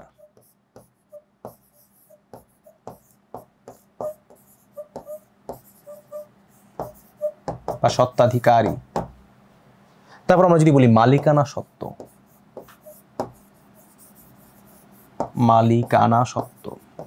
বিশেষ করে যারা কমার্সের স্টুডেন্ট তাদের কিন্তু এই বানানগুলো খুবই গুরুত্বপূর্ণ। সত্ত্বাধিকার, মালিকানা সত্ত্ব, হ্যাঁ, এভাবে কিন্তু আমরা পড়তে পারি।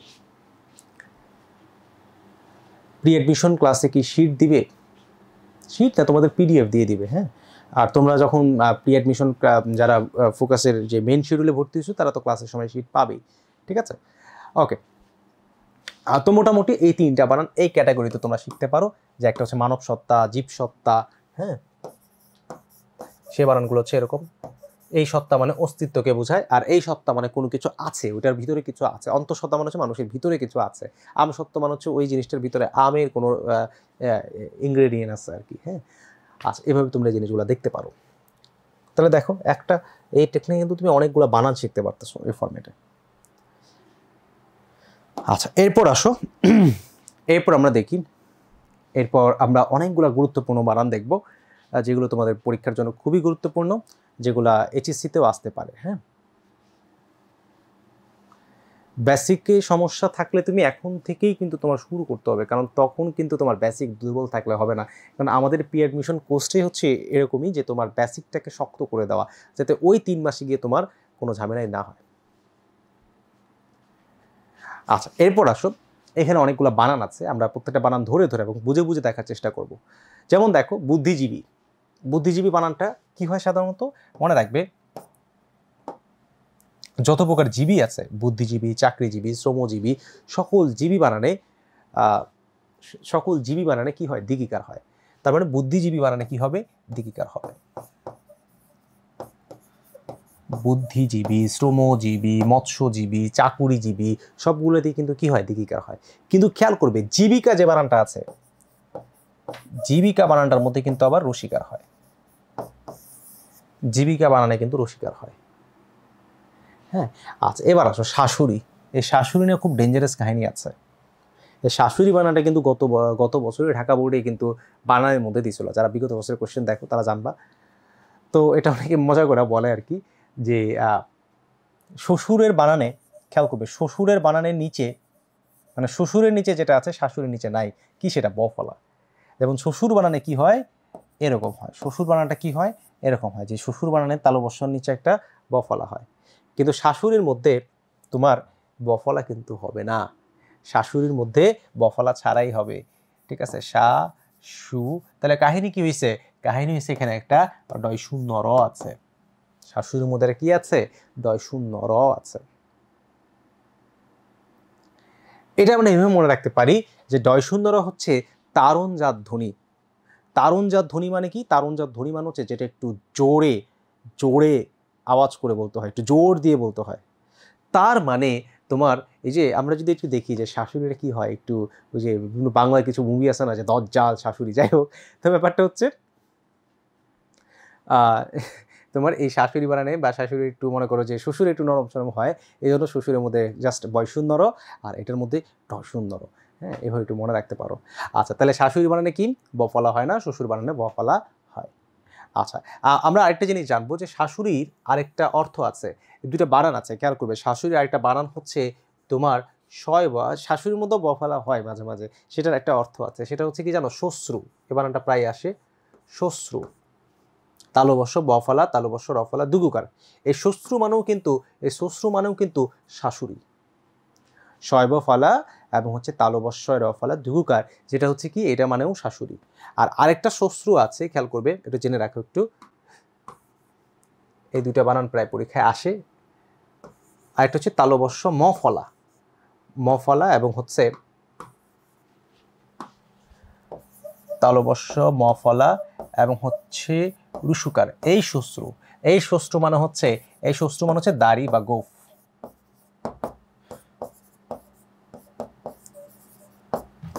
তাহলে উপরে শ্বশ্রু মানে হচ্ছে শাশুড়ি, যেটা দুগুকার দিয়া, হ্যাঁ, আর এটা হচ্ছে তোমার রুসুকার দিয়া এবং মফালা। আচ্ছা, অনেকেই সবগুলোর উত্তর দিয়ে দিছে, মাশাআল্লাহ। মাহিদুল ইসলাম দিয়ে দিচ্ছে। হ্যাঁ, আচ্ছা, এগুলো আসলে কোনো রুল না, এগুলো হচ্ছে তুমি টেকনিক, লেখে তুমি মনে রাখতে পারো। হ্যাঁ, আচ্ছা, ওকে। এরপর আসো সত্ত্বাধিকার। এটা কিন্তু একটু আগেই বলেছি যে তোমার সত্য বানানে কি হবে, এই স এবং তয়বফালা। সত্য মানে অধিকার, হ্যাঁ, এই সত্য মানে অধিকার, সত্তা আর অধিকার তো বলছেই, মানে মালিকের যে অধিকার, সত্ত্বাধিকারী। আর অধিকারী বানানে দিগিকার হয়। দুরাবস্থা, খেয়াল করো, এই দূর নিয়ে একটু কথা বলবো। দেখো, একটা হচ্ছে দয় রুসুকার দূর, আর একটা হচ্ছে দয় রুসুকার দূর। এই দুটো নিয়ে খুব ডেঞ্জারাস অবস্থা আছে। মনে রাখবেন, এই দূর মানে হচ্ছে দূরের কিছুকে বোঝায়। দূরের কিছু বুঝালে দয় দুগুকার। যেমন আমরা যদি বলি দূরত্ব, তারপর আমরা যদি বলি দূরালাপনি, দূরদর্শন। দূরদর্শন মানে কি? দূরদর্শন মানে হচ্ছে টেলিভিশন।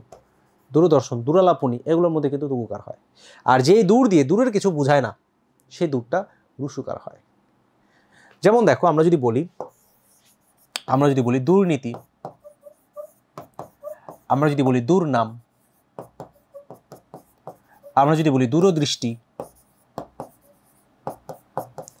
তাহলে এগুলোর মধ্যে দেখো, এগুলোর মধ্যে কিন্তু কোনোটার মধ্যেই তোমার দূরের কিছু বোঝায় না। এখন দূরের দৃষ্টি মানে কি? দূরের কোনো দৃষ্টিকে বুঝাইতেছে না। দূরদৃষ্টি মানে তোমার ভবিষ্যৎ সম্পর্কে একটা ধারণা রাখে, ওই জিনিসটাকে বোঝানো হচ্ছে। তো যাই হোক, এই দূরবস্থা মানে কি? দূরের অবস্থাকে বোঝায় না। দূরবস্থা মানে হচ্ছে খারাপ অবস্থা, এবং দূরবস্থা মানে আকার হয় না। দূরবস্থা বানানটা হচ্ছে দয় রুসুকার র বস্থা, দূরবস্থা। আর এটাকে সন্ধি করলে হয় দু প্লাস অবস্থা, বা সন্ধির ক্লাসে সেটা জানবো। আচ্ছা, এরপর আসো উপরোক্ত। উপরোক্ত নামে কোনো শব্দ নাই। শব্দটা হচ্ছে তোমার উপরযুক্ত,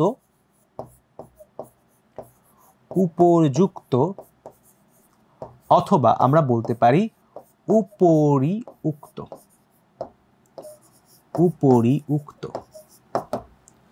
কেন? আমরা একটু দেখানোর চেষ্টা করি। উপরিউক্ত বলতে হয় অথবা উপরযুক্ত বলতে হয়। এটা নিয়ে সন্ধির ক্লাস আমরা একটু আলোচনা করবো, তাই একটু দেখায় নেই। যেমন দেখো, উপরযুক্ত শব্দটাকে যদি আমরা ভাঙি, দেখো, উপরযুক্ত শব্দটাকে যদি আমরা ভাঙি, তাহলে যেটা হয় সেটা হচ্ছে যে তোমার, আমরা যদি সন্ধি বিচ্ছেদ করি আর কি, তখন এভাবে চিন্তা করতে হবে। আমি সন্ধির ক্লাসে সেটা দেখানোর চেষ্টা করব। উপর, তারপর হচ্ছে জ, তারপর হচ্ছে উ, তারপর হচ্ছে ক, তারপর হচ্ছে ত, এরকম। হ্যাঁ, তো সন্ধির মধ্যে আমাদের একটা নিয়ম আছে। নিয়মটা হচ্ছে যে এই যে জ থাকলে সেটা রসিকার হয়ে যায়, আমরা বা দিগিকার হয়ে যায় ক্ষেত্র বিশেষে।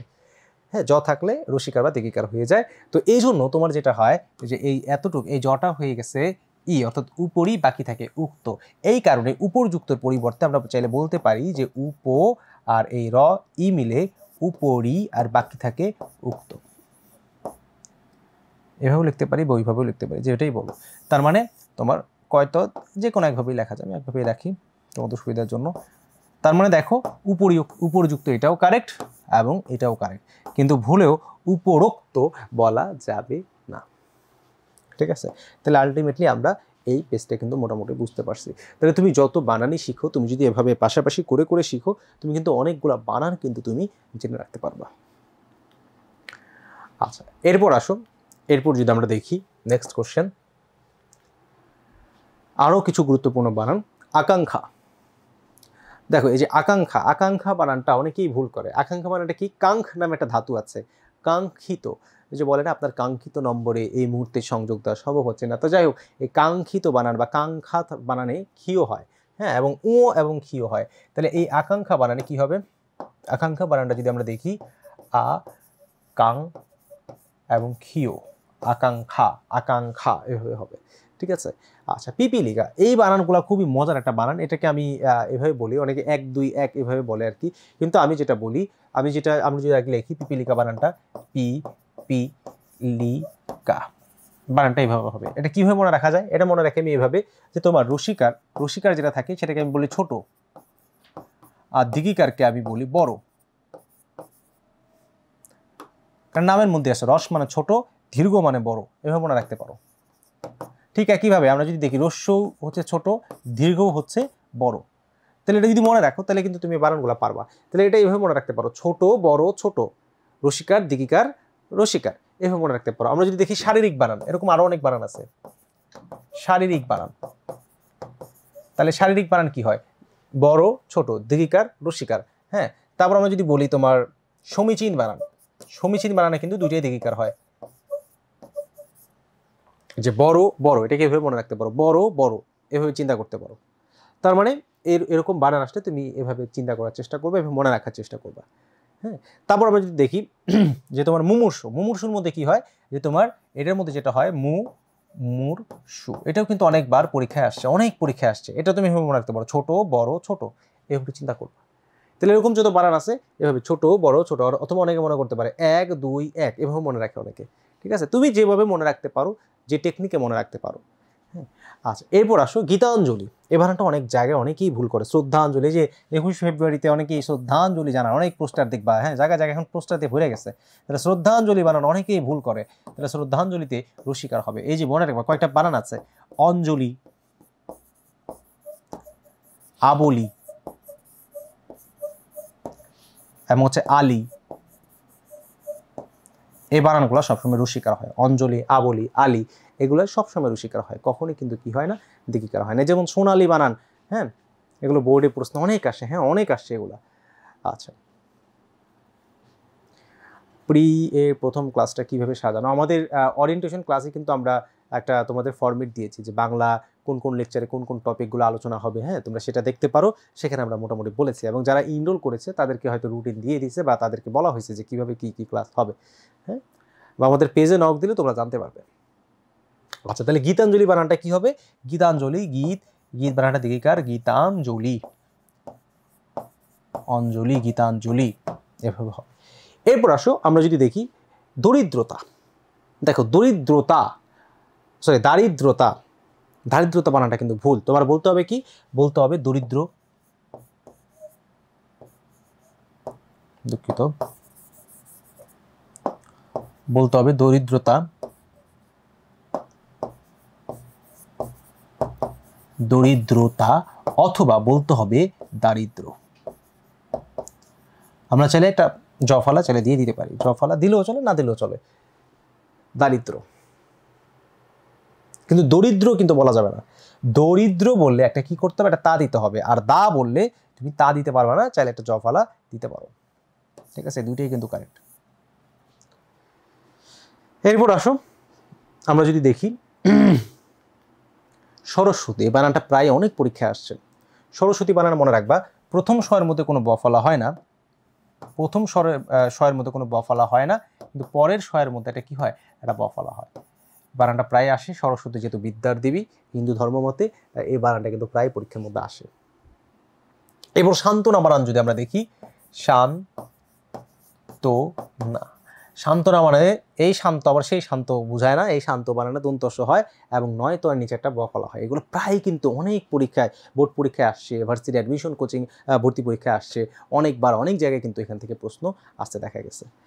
এরপর আমরা যদি দেখি ন্যূনতম, এটা তো অনেকবার পরীক্ষা আসে যে ন্যূনতম বানানটা প্রথমটার মধ্যে কি হয়, নয় দুগার হয় এবং একটা জফলা হয়। অনেকেই বানানটা ভুল করে যে এই ন্যূন এটা এরকমই রাখে, নয়ের পরে জফলা দেয়, দ্বিতীয় নয়ের পরে, কিন্তু না, ন্যূনতম বানানে কি হবে, প্রথম নয়ের সাথে একটা জফলা হবে, ন্যূনতম।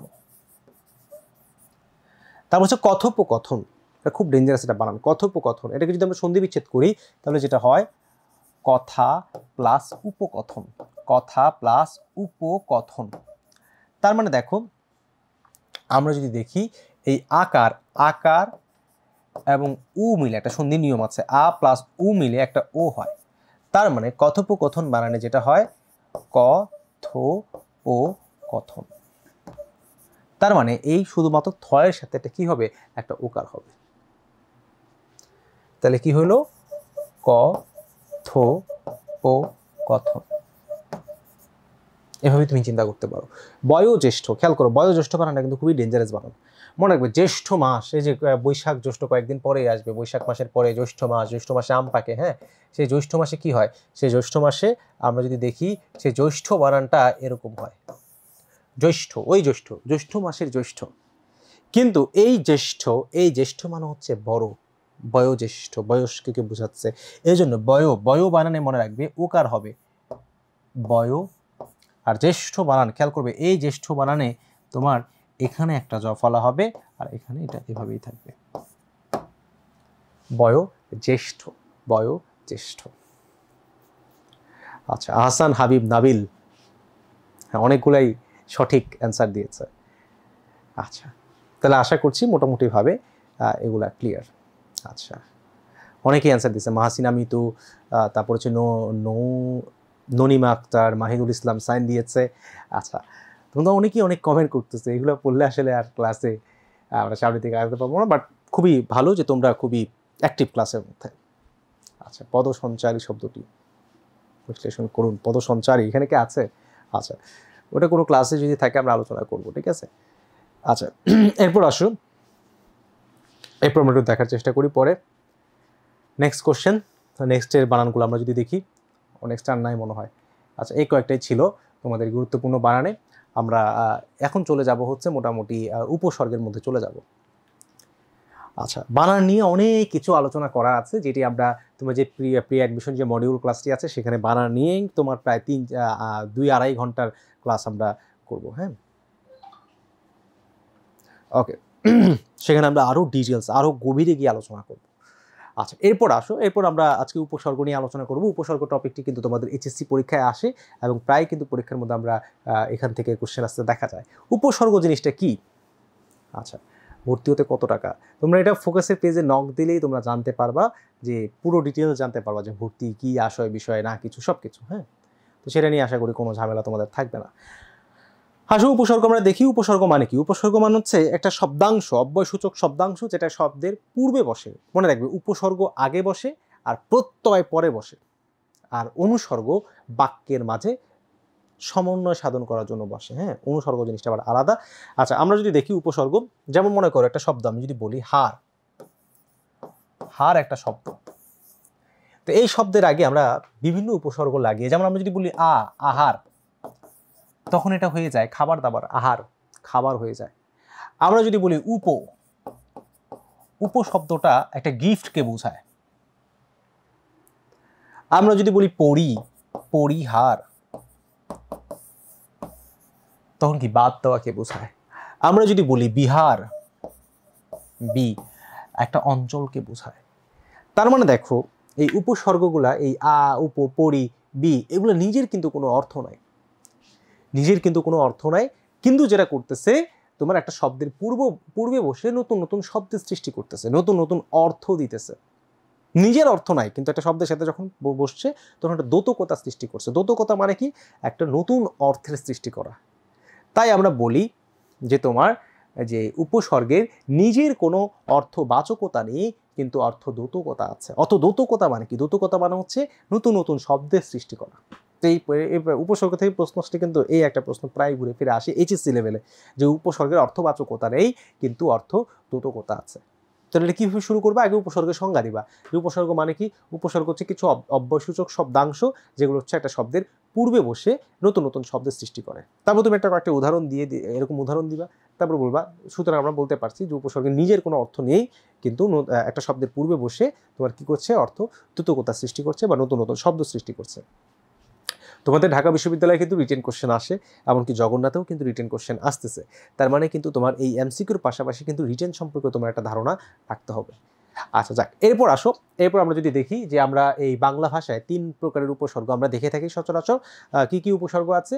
বা খাঁটি বাংলা উপসর্গ আছে, তারপর আছে তৎসম উপসর্গ, আর হচ্ছে বিদেশি উপসর্গ। 3টা ভাগে ভাগ করা হয়।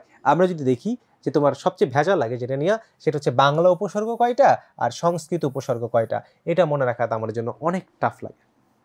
তুমি এভাবে মনে রাখতে পারবা, সেটা হচ্ছে যে এই যে 21শে ফেব্রুয়ারি আমাদের আন্তর্জাতিক মাতৃভাষা দিবস। তো সেখানে আমরা যেটা দেখি সেটা হচ্ছে যে তোমার এভাবে মনে রাখতে পারি যে 21শে ফেব্রুয়ারি ছেলেরা ভাষার জন্য তাদের জীবন দিয়েছে, শহীদরা তাদের ভাষার জন্য জীবন দিয়েছে। সুতরাং আমরা বলতে পারি, এভাবে মনে রাখতে পারি যে খাঁটি বাংলা উপসর্গ তাহলে 21টি, এভাবে মনে রাখতে পারো। আর হচ্ছে যদি বাংলা 21টা হয় তাহলে তৎসম কয়টা? 20টা।